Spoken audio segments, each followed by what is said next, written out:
We need hungrier talent who can meet higher targets, Brian explained while sliding the termination papers across the polished conference table. The company is moving in a new direction. My name's Darren McCabe, 46 years old, 9 years as senior account executive at Trivana Corp in Kansas City, Missouri. I'd spent nearly a decade building a client portfolio that accounted for almost 40% of the company's revenue. No shortcuts, just long days, constant travel, and relationships built on trust. I smiled, thanked him for the opportunity, and walked out without argument. Brian Ellsworth had arrived 6 months ago as our new vice president of sales, brought in by the CEO to reinvigorate the team. He wore custom suits, spoke in tired motivational phrases, and had never once joined me on a client call. 3 weeks after starting, he'd implemented a new commission structure that slashed my earnings by 20%, despite my numbers being consistently strong. The signs were there. My desk had been moved to a corner during office renovations. My name disappeared from meeting invites. Yesterday I'd noticed IT servicing my computer while I was at lunch. Small things, not worth mentioning, but enough to know something was coming. I packed 9 years into a single cardboard box, family photos, a coffee mug my daughter had painted, and a folder of client contact information I'd kept separate from the company database. Just habit, really. Need help with that? Asked Valerie from accounting. She looked genuinely confused. Are you changing offices? Something like that, I replied, not wanting to make a scene. On the elevator ride down, I stood next to Everett Stanton, our CEO. He nodded without really seeing me, too focused on his phone. He had no idea what Brian had just done or what it would mean for quarterly projections. But he would, soon enough. Walking to my car, I didn't feel anger, just a strange sense of clarity, like waking up from a long, comfortable dream to find the house was never really yours to begin with. I drove home in silence, no calls, no radio, just thinking about tomorrow. My phone buzzed as I pulled into my driveway. Travis Hendricks, my biggest client. The annual contract renewal was next week. He'd texted me about dinner reservations for when he'd be in town. He didn't know yet. Nobody did. I set the phone on the kitchen counter without answering and looked out the window. 9 years of client relationships all built on my word and my reliability. Brian didn't just fire an employee today. He'd cut the only line connecting Trivanta to millions in revenue, and he had no idea. I joined Trivanta back when it was still called Midwestern Financial Services, before the rebranding and the fancy downtown office. Everett hired me himself, straight from a competitor where I'd been hitting targets but getting passed over for promotion. I want someone who knows this market, he'd said, someone clients trust. For 7 years, he was right to trust me. I built our client base from regional businesses to national accounts, extended our contracts from 1-year terms to 3 and 5, brought in Lockhart Manufacturing when they left our biggest competitor, added the Henderson Group when nobody thought we had a chance. My wife Rebecca used to joke that I was married to my clients. Thursday night dinner with the Johnsons again? She'd ask, already knowing the answer. The kids grew used to me missing ball games and recitals. Dad's working became their normal. I promised it would be worth it someday. 3 promotions, 2 office expansions, and 1 recession later, Trivanta had grown from a $4 million operation to a $30 million enterprise, with my accounts responsible for about $12 million of that. Not that anyone had calculated the exact percentage until Brian arrived. The first red flag appeared during a quarterly review meeting, 3 months after Brian took over sales. Your client acquisition rate has flatlined, he said, pointing to a chart that showed I'd only added 2 new accounts that quarter. Because I'm focused on expanding existing relationships, I explained. The Lockhart contract just doubled. The future is in new business, Brian insisted. We need hunters, not farmers. A week later, my executive assistant, Julia, was reassigned. The following month, my travel requests required additional approval. My expense reports came back with questions. Small things. Death by 1,000 cuts. I started hearing whispers about fresh talent being interviewed. Young MBAs with aggressive pitches and no industry experience. Brian called them disruptors. Last month, he hired Alicia Winters, 29, from a tech startup. During her first week, she was assigned to join me on a call with Travis Hendricks. No explanation, no proper introduction, just showing her the ropes. Travis noticed. After the call, he texted me, "Who's the new girl? Are you training your replacement?" I laughed it off, just expanding the team.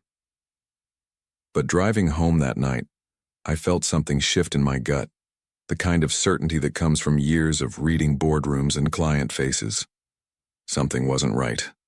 I should have trusted that feeling sooner. I placed my cardboard box on the kitchen counter and poured myself 2 fingers of bourbon. The house was empty. Rebecca was at her sister's place in Denver for the week, helping with a new baby. Probably for the best. I needed the quiet. I pulled out my personal phone and scrolled through my contacts. 9 years of relationships. Over 200 clients, vendors, and industry connections. People who trusted me to handle their business. People who'd signed with Trivanta because of me, not our corporate marketing or flashy downtown office. My work phone, now sitting disabled in the box, contained only the official correspondence. The dinner invitations, the golf outings, the personal cell numbers of CEOs and decision-makers, those were all here on my personal device. Information I'd accumulated by being someone people wanted to work with. I sipped my drink and felt a strange calm settle over me. No panic. No desperation about mortgage payments or health insurance. Just a clear understanding of what had happened and what would happen next. The bourbon burned going down. 9 years of 60-hour weeks, of missed family dinners and little league games. 9 years of building something I thought was mine, only to discover it wasn't. I opened my laptop and pulled up my employment contract. The non-compete clause was there, but limited in scope. 1 year, and only applicable if I left voluntarily. Being terminated changed things. There was no legal barrier to taking my clients elsewhere. My phone buzzed. Travis again. Dinner reservation confirmed for Thursday. Looking forward to discussing the renewal. I stared at the message for a long time. Travis Hendricks represented $1.7 million in annual business for Trivanta. His company, Lockhart Manufacturing, had been with me for 6 years. Before that, 3 years at my previous firm. Almost a decade of trust.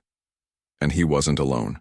The Henderson Group, Westfield Properties, Carlton Industries, together they accounted for another $1.5 million. All of them had contract renewals coming up in the next 30 days. All of them dealt exclusively through me. I set my glass down and made a decision. I wouldn't call anyone tonight, wouldn't send angry emails or make threats. I'd sleep on it, wake up clear-headed, and then make exactly 3 phone calls. Not to vent or complain. Just to inform my closest clients that I was no longer with Trivanta, effective immediately. The rest would happen on its own. I took out the family photos from my box. My daughter's graduation, my son's wedding, the trip to Yellowstone we almost canceled because of a client emergency. I'd missed too much already. Tomorrow I'd start making different choices. I finished my bourbon and went upstairs to sleep in an empty house. For the first time in years, I didn't set an alarm. No early flights.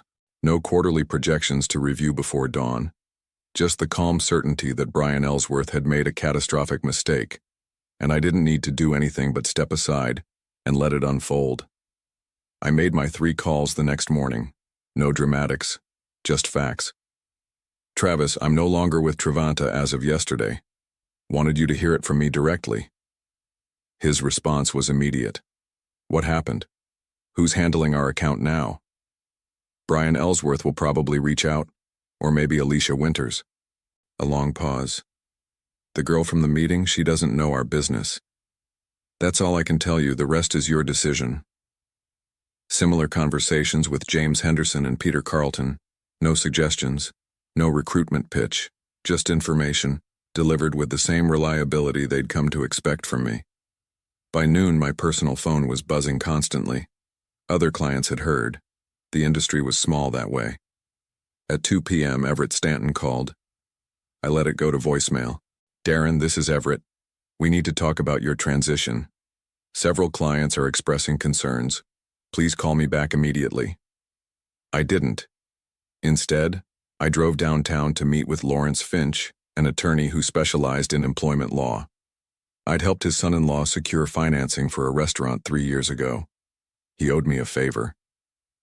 They can't stop you from working, Lawrence confirmed after reviewing my termination papers, but they'll try to scare your clients from following you. Prepare for that. By 4 p.m., Travanta's legal department had emailed a reminder about confidentiality obligations. By 5 p.m., Brian had texted, "Let's discuss your exit package. There might be room for consulting work." Too late. My phone buzzed again at 5:30 p.m. Travis. "Just got off a call with your CEO and that VP who fired you. They promised continuity, said Alicia would handle everything personally. Then they offered a 10% discount on renewal." "What did you tell them?" I asked. "That I'd think about it." I said nothing. Travis continued, "I've sent notice terminating our contract, citing change in relationship management. Henderson and Carlton did the same." Still, I said nothing. "Darren, where are you landing? Because wherever it is, that's where our business is going." That night, 3 more companies from my portfolio sent termination notices to Travanta. By morning, the total was 8, representing over $3.2 million in contracts. Everett called an emergency board meeting. I know because Julia, my former assistant, texted me. "Complete chaos here. Brian trying to blame you for client tampering.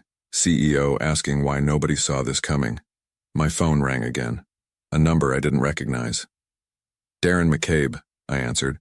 "Michael Grantley here, Grantley and Company. A competitor, smaller firm, better reputation. I hear you're available and several of our mutual friends speak highly of you." "I'm listening." "Senior vice president position, 6-figure signing bonus, full autonomy to manage your own accounts, and a seat on our executive committee." "When would you want me to start?" "How's tomorrow sound?" I accepted on the spot, not out of urgency or desperation, but because it was exactly what I wanted: respect, autonomy, and recognition of the value I brought. That afternoon, Brian texted again. "Board approved a retention package, full salary for 6 months plus stock options. Just help us transition your accounts." I didn't respond. There was nothing to say. They'd had 9 years to value what I built. Now they were scrambling to put a price on it after the fact. Too little. Far too late. 1 week into my new role at Grantley and Company, Julia called me from a personal number. "You need to know what happened," she said. "It wasn't just Brian wanting his own people."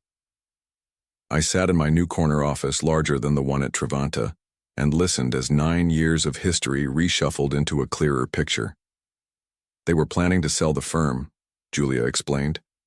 "Veritas Capital made an offer 2 months ago, but with conditions. They wanted to bring in their own account managers for the major clients, integrate them with their existing portfolio companies." The pieces clicked into place. Brian hadn't been hired to grow sales. He'd been brought in to transition accounts away from me, making them company assets rather than relationships tied to a single executive. My termination wasn't about performance. It was preparation for acquisition. "How do you know this?" I asked. "I'm still assigned to the executive suite. I see the documents, hear the conversations. Yesterday they pulled the offer. Veritas won't buy without the client base you built." After we hung up, I sat still for a long time. 9 years of loyalty, and they'd been willing to detach me from my clients like removing a middleman. Not because I failed. Because I succeeded too well. The relationships were too strong, too personal. They needed me gone before clients could be repackaged as corporate assets. I opened my laptop and checked my email. More former clients had reached out. The industry was humming with the news. Darren McCabe had moved to Grantley and clients were following. Travanta's stock had dropped 12% in 5 days. My phone buzzed with a text from Everett. "Can we meet? Just you and me, no lawyers." I didn't respond immediately. The deeper betrayal settled in my stomach like cold lead. Not just fired, deliberately sacrificed as part of a corporate chess game. I picked up the phone and called Travis Hendricks. "I need to ask you something," I said. Did Trevanta try to introduce you to anyone from Veritas Capital in the last few months? A pause. How did you know? They brought in some guy Thomas during our quarterly review. Said he was a strategic advisor looking at our industry. Asked a lot of questions about our future needs. Confirmation. They'd been parading Veritas representatives in front of my clients, laying groundwork for transition, all while I was still employed, still trusting I was building something that mattered. More calls revealed the same pattern. Behind my back, meetings scheduled, information gathered, relationships probed for weaknesses or areas where I might be expendable. By the end of the day, I'd confirmed that at least 6 of my major accounts had been covertly introduced to Veritas representatives, all under the guise of strategic advisors or industry consultants. I finally texted Everett back. No meeting necessary.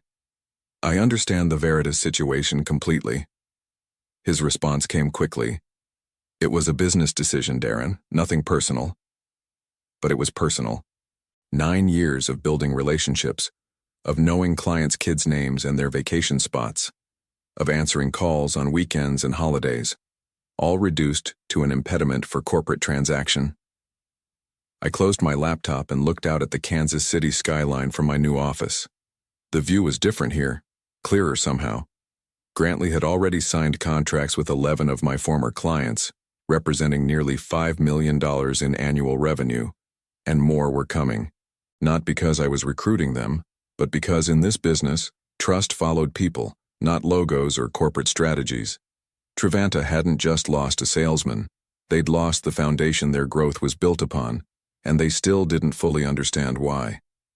3 weeks after joining Grantley, I received an invitation to speak at the Midwest Financial Services Conference. The panel topic: Building Client Loyalty in a Transactional Market.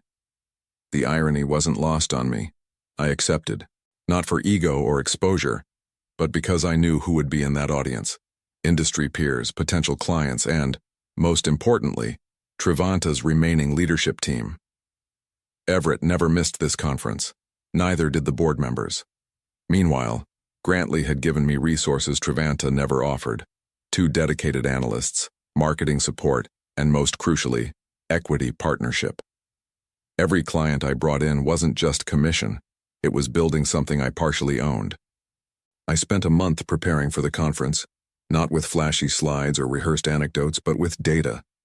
Working nights with my analysts, I compiled performance metrics for every client who had followed me from Trevanta to Grantley. The results were undeniable. Average service response time reduced by 53%. Implementation costs down 30%. Client satisfaction scores up by 22 points. It wasn't just about me.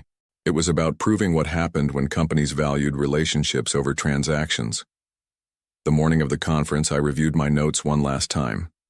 No dramatic reveals, no naming names, just facts and outcomes. Professional, measured, devastating.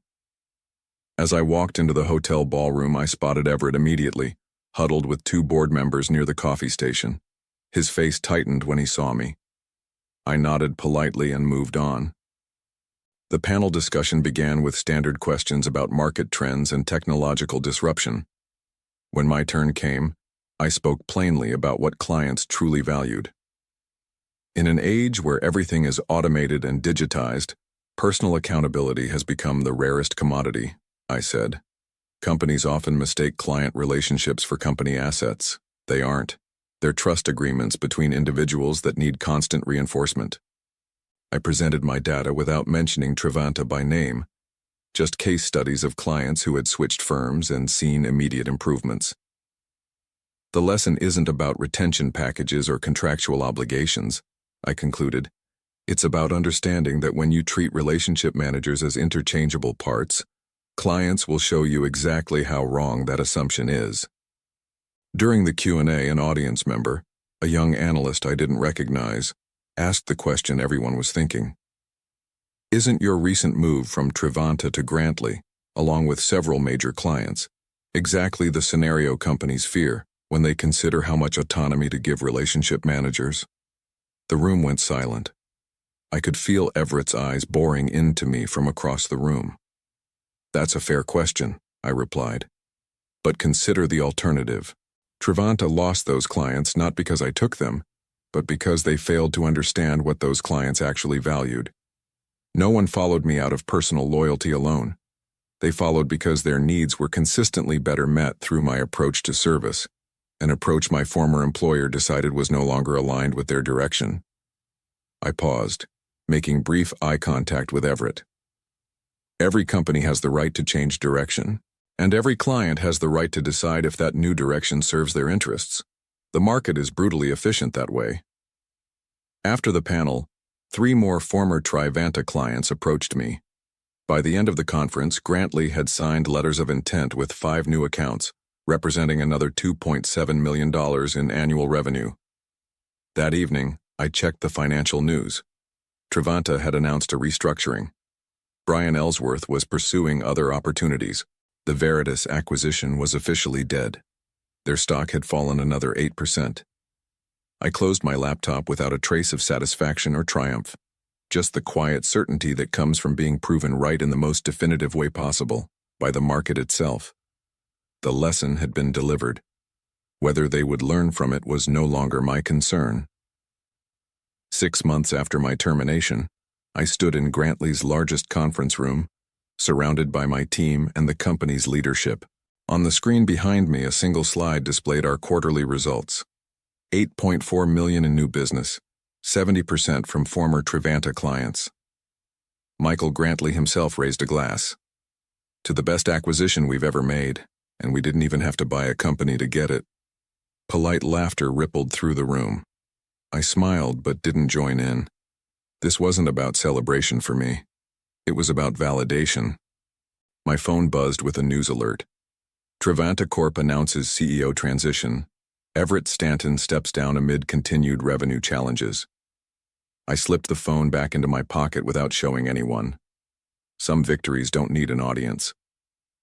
Later that afternoon, I received an email from Alicia Winters, the young woman Brian had tried to position as my replacement. I've been let go along with most of the sales team. Any chance Grantley is hiring? I forwarded it to HR with a note. Worth interviewing, not her fault what happened.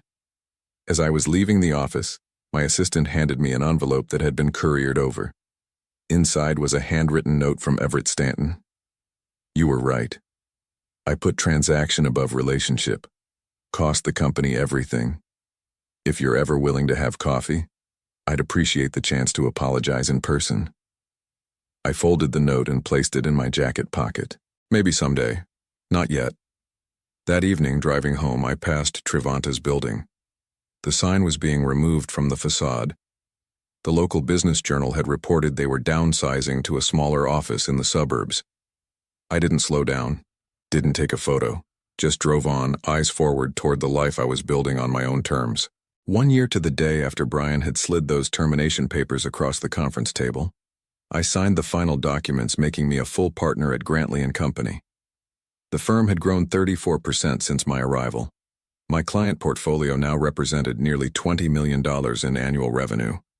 I closed the manila folder containing the partnership agreement and looked out my office window at the Kansas City skyline. The same buildings, the same city, but everything else had changed. Rebecca entered with 2 cups of coffee. Signed an official? I nodded. Signed an official. She sat across from me, studying my face. You don't look as happy as I expected. Just thinking. About Trevanta? I shook my head. About what I'm building here, about doing it right this time. That morning, I'd approved hiring 3 new account managers, all with the same profit-sharing structure I'd negotiated for myself. No one would build something here only to have it taken away. That was my first act as partner. My phone buzzed. Travis Hendricks. Heard about the partnership. Congratulations. Knew you'd land on your feet. Thanks to clients like you. No, he corrected. Thanks to you being who you are. We just followed the value. After we hung up, I picked up the frame Rebecca had given me last Christmas, a simple quote on parchment paper. The best revenge is massive success. I placed it back on the credenza, face down. That chapter was closed. I took out my calendar and booked lunch with Everett Stanton. Not to gloat, not to rehash the past, but because sometimes the final step in moving forward is releasing the weight of what happened before. I shut down my computer, picked up my keys, and walked out to meet Rebecca. We had tickets to our son's band performance, something I wouldn't have made time for in my previous life.